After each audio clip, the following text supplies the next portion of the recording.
우리 다 같이 구약성경 이사야서 5장 7절의 말씀을 저와 함께 봉독하겠습니다.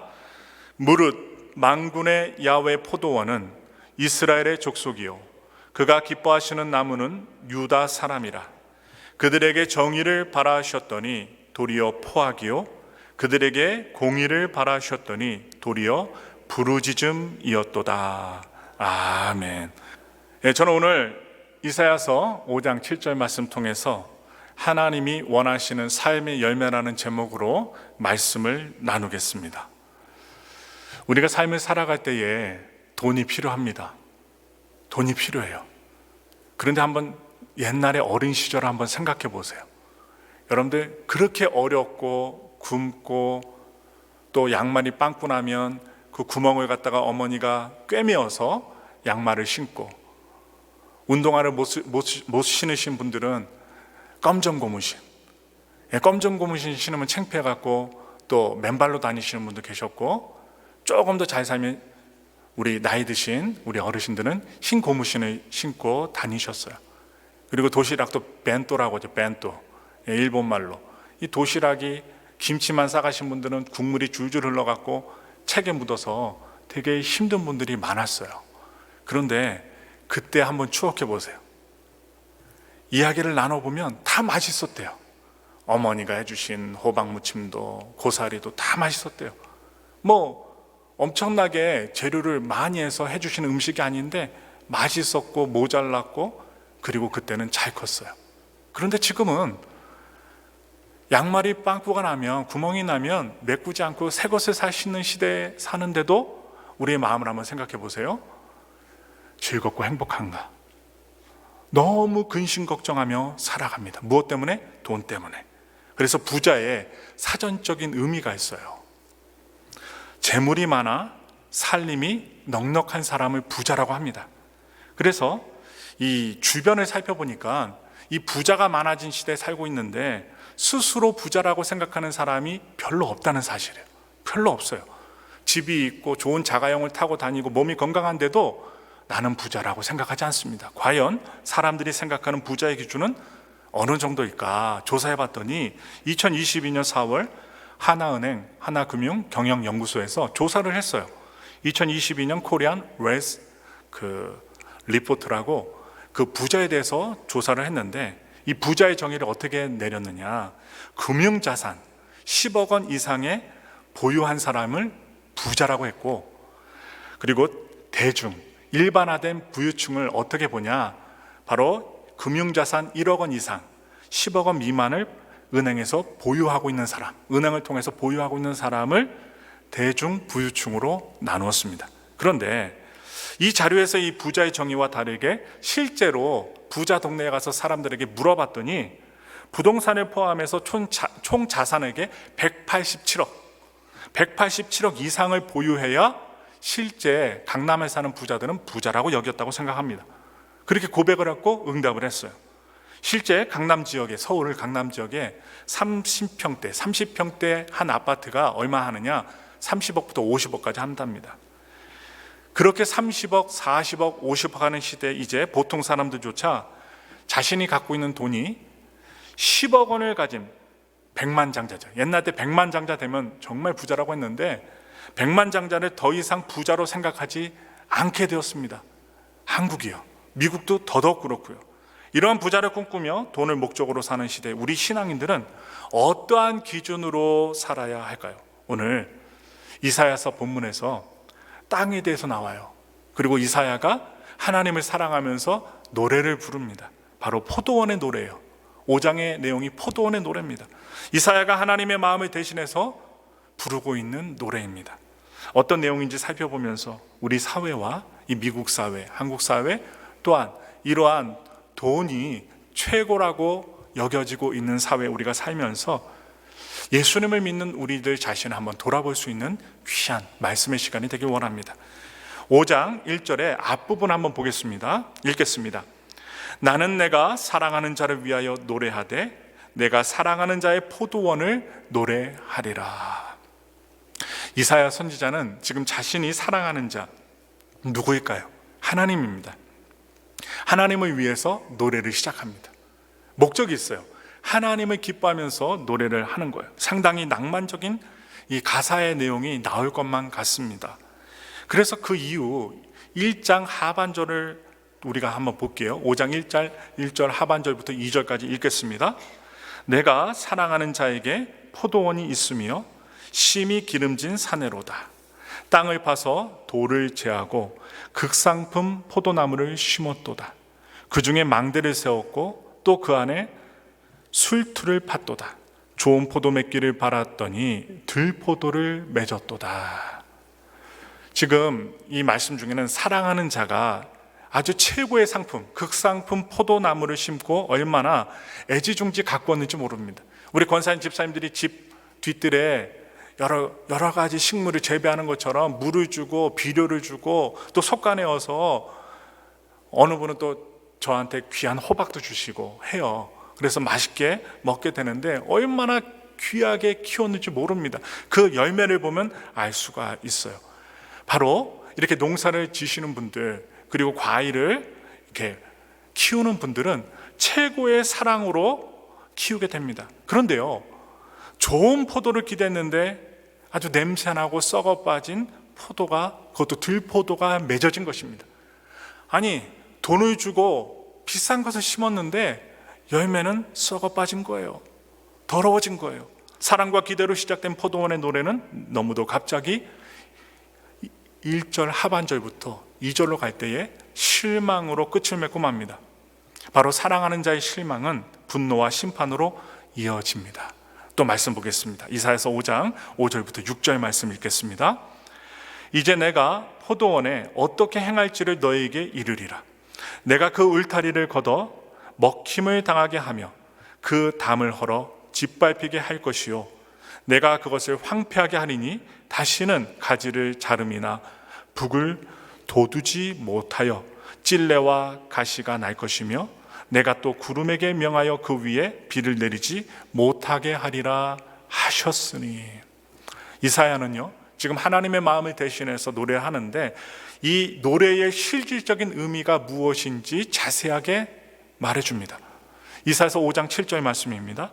무릇 만군의 야훼 포도원은 이스라엘 족속이요, 그가 기뻐하시는 나무는 유다 사람이라. 그들에게 정의를 바라셨더니 도리어 포악이요, 그들에게 공의를 바라셨더니 도리어 부르짖음이었도다. 지금 하나님께서 유다 사람들을 포도나무로 비유해서 이사야를 통해 노래하게 합니다. 그런데 하나님이 원하시는 게 무엇이냐? 정의입니다. 정의. 하나님을 옳게 믿는 것이죠. 바로 이 정의를 바라셨는데 무슨 열매를 맺느냐? 압제와 포악의 열매를 사람들이 맺었다는 것. 또한 하나님께서 두 번째로 공의를 사람들에게 원하셨는데, 삶의 열매로 원하셨는데 부르짖음과 울부짖음의 열매를 사람들이 맺게 되었다는 것입니다. 왜 그랬을까요? 여러분, 욕심과 탐심 때문입니다. 사람들의 욕심과 탐심 때문에 하나님이 원하시는 정의와 공의가 열매로 나타난 것이 아니라 울부짖음과 그리고 부르짖음, 압제와 탄압이 인간 사회 속에서 드러나게 되었습니다. 시편 80장 8절에 이런 표현이 나와요. 읽겠습니다. 주께서 한 포도나무를 애굽에서 가져다가 민족들을 쫓아내시고 그것을 심으셨나이다. 하나님께서 이스라엘 백성들을 가나안 땅에 심어주신 것입니다. 좋은 땅에 심으셨어요. 그러나 가나안 땅에서 벌어졌던, 사람들이 행하였던 이스라엘 백성들의 죄의 실상은 무엇이었습니까? 오늘 본문에는요, 하나님께서 말씀을 하시는데 6가지로 말씀하시죠. 화 있을진저, 6번이나 화 있을진저 선포하십니다. 무엇이 잘못됐는가 한번 살펴보겠습니다. 첫 번째, 화 있을진저입니다. 이사야서 5장 8절 말씀 읽겠습니다. 가옥에 가옥을 이으며 전토에 전토를 더하여 빈틈이 없도록 하고 이 땅 가운데에서 홀로 거주하려 하는 자들은 화 있을진저. 지금 이스라엘 사회에서 원래 이 땅이잖아요. 땅, 토지는 지파별로 할당되어서 나누어 주었습니다. 모든 지파에게 유전되는 것이었습니다. 자신들의 소유가 아니라 하나님께서 은혜로 주신 것이기 때문에 사고 팔 수가 없었습니다.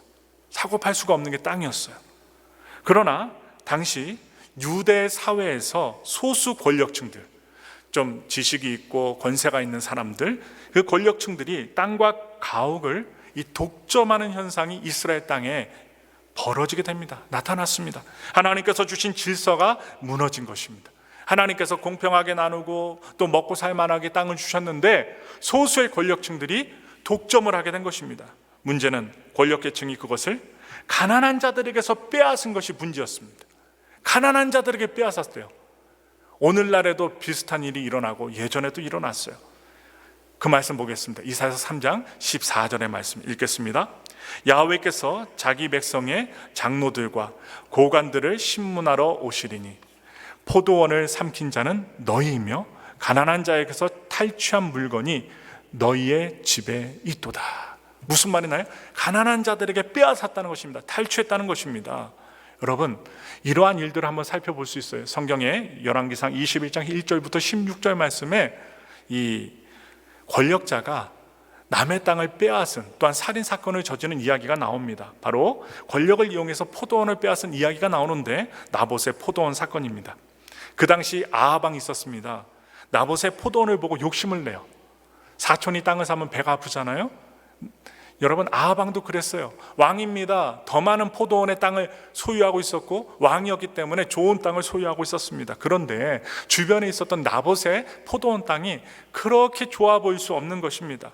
그래서 돈을 줄 테니, 합당하게 값을 치러줄 테니 그 땅을 팔아라. 그런데 나봇은요, 하나님의 믿음으로 대답합니다. 내 조상의 유산이고 하나님의 은혜의 땅이고 받은 것이고 하나님이 왕에게 주기를 금하신 땅입니다. 이것은 제 땅입니다. 하나님이 주신 은혜의 땅입니다 하면서 거절합니다. 그런데 사람이 거절당하면 어떤 마음이 들어요? 화가 납니다. 가장 원하는데, 그리고 돈을 주겠다는데, 그것도 왕인데, 그래서 돈을 주겠다고 아주 타협을 했는데 거절당했던 아합 왕은 바보같이 집에 와서 그림에 보시는 대로 그 왕의 부인이었던 이세벨 여왕에게 낱낱이 이야기하는 거야. 안 판다고. 그 땅 가고 싶은데 안 파니까 침대에 누워서 떼쓰고 있습니다. 그 꼴을 본 아내 이세벨이 악한 생각을 합니다. 구체적인 모습으로 그 서금 장로와 귀족들에게 무엇을 하느냐? 청탁의 편지를 씁니다. 청탁. 불량배 2명을 고용하세요. 그리고 나봇이 하나님과 왕을 저주했다라고 거짓말하게, 거짓 증언하게 해주세요 라고 청탁을 넣는 거예요. 그 지역의 지도자들에게 청탁합니다. 그래서 그를 돌로 쳐 죽이라는 것입니다.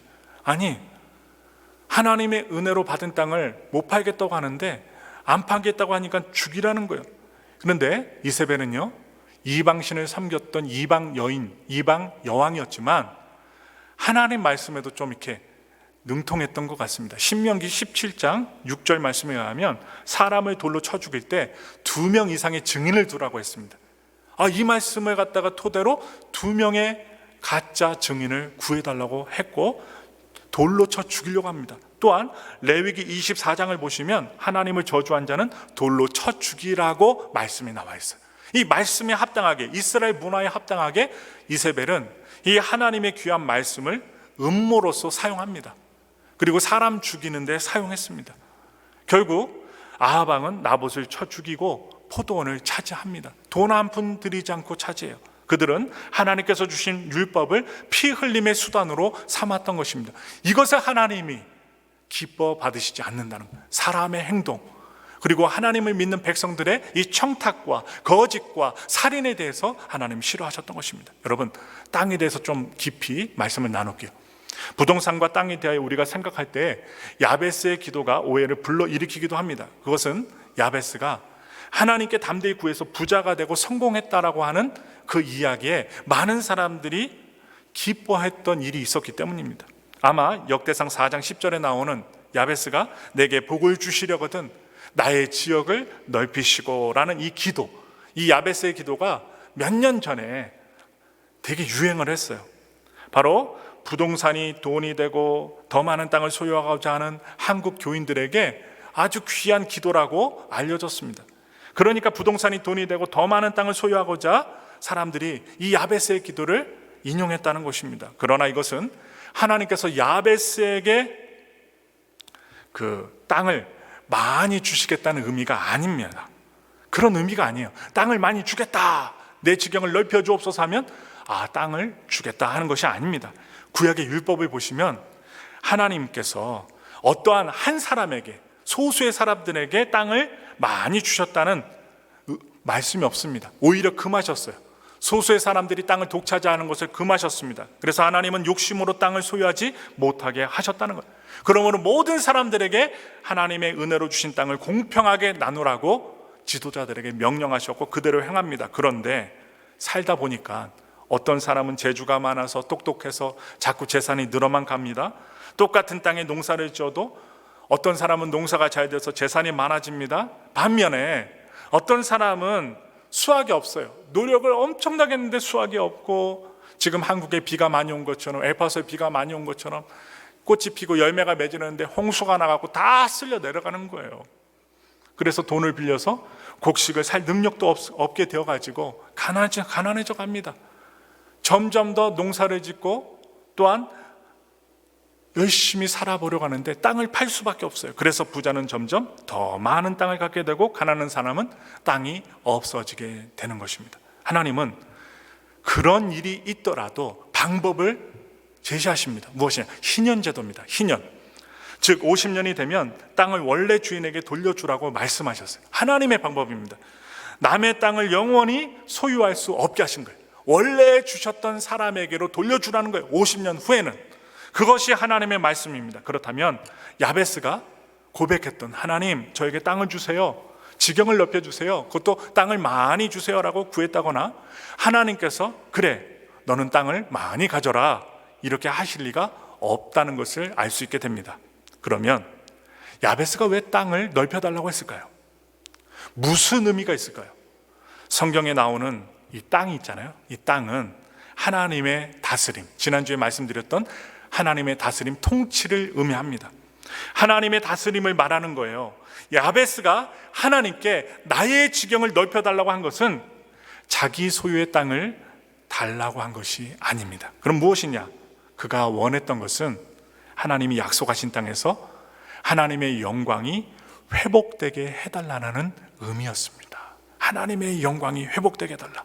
다시 본문으로 돌아와 이사야는 오늘 토지 부자들에게 선포합니다. 하나님이 하시는 말씀이죠. 이사야서 5장 9절부터 10절의 말씀 읽겠습니다.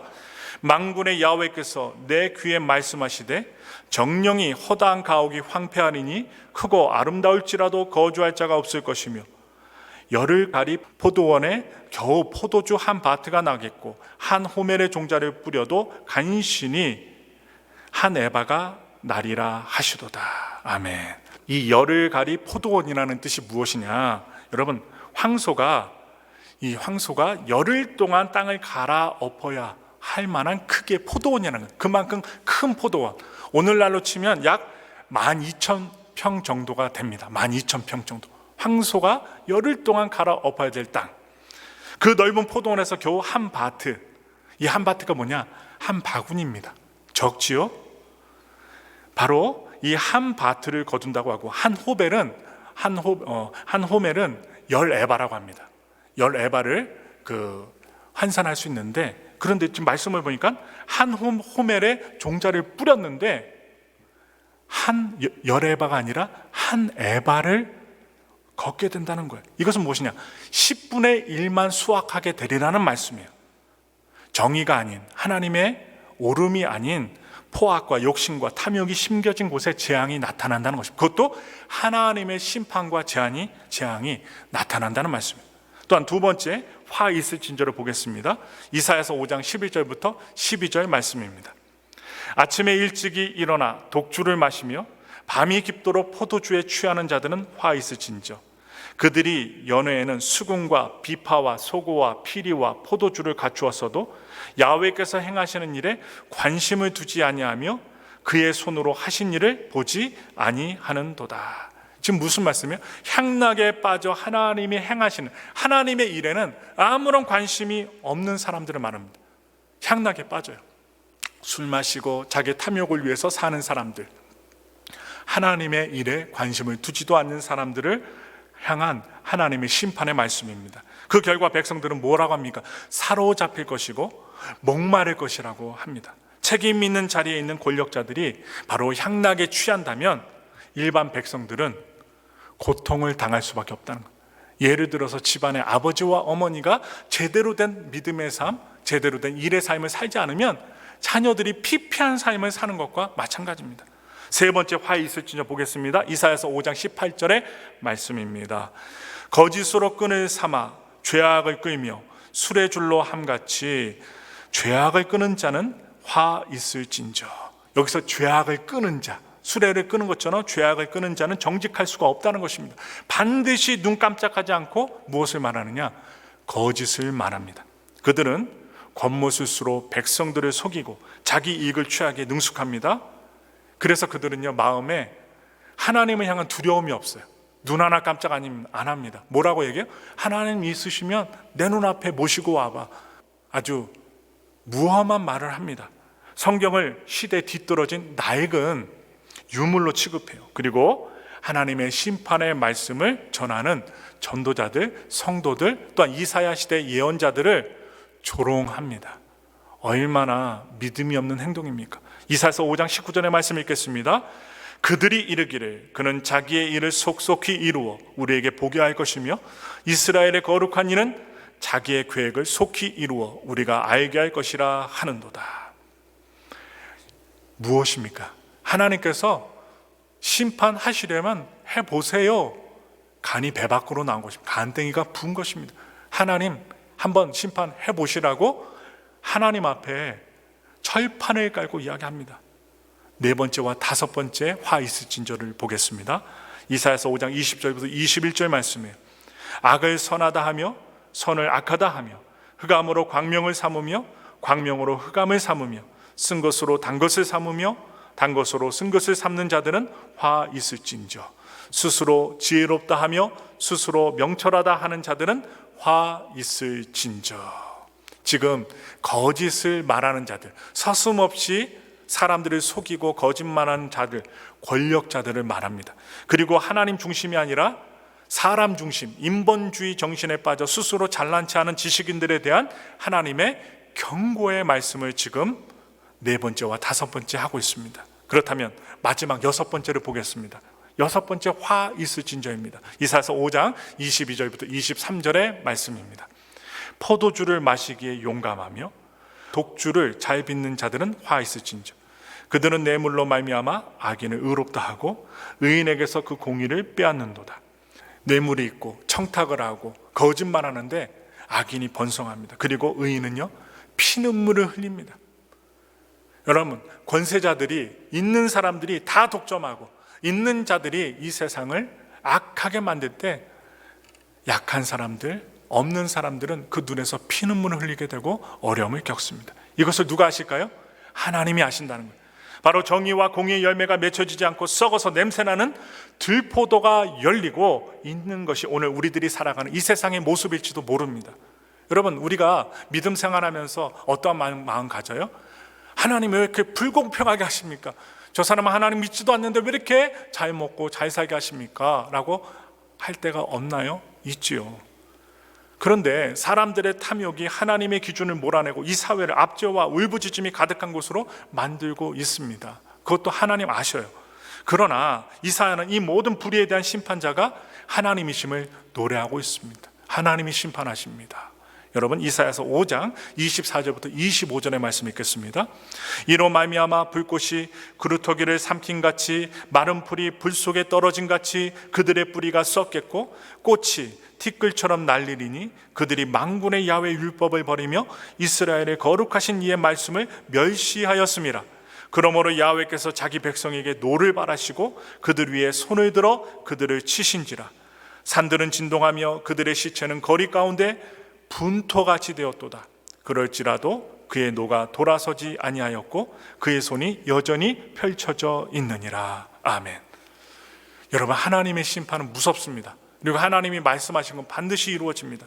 이사야가 하나님의 심판을 노래하는 것은 여러분 멸망시키기 위한 것이 아닙니다. 돌이키게 하기 위함입니다. 거짓말하지 말고 청탁하지 말고 그리고 횡포를 부리지 말고 하나님의 뜻대로 살라 하는 하나님의 회유책입니다.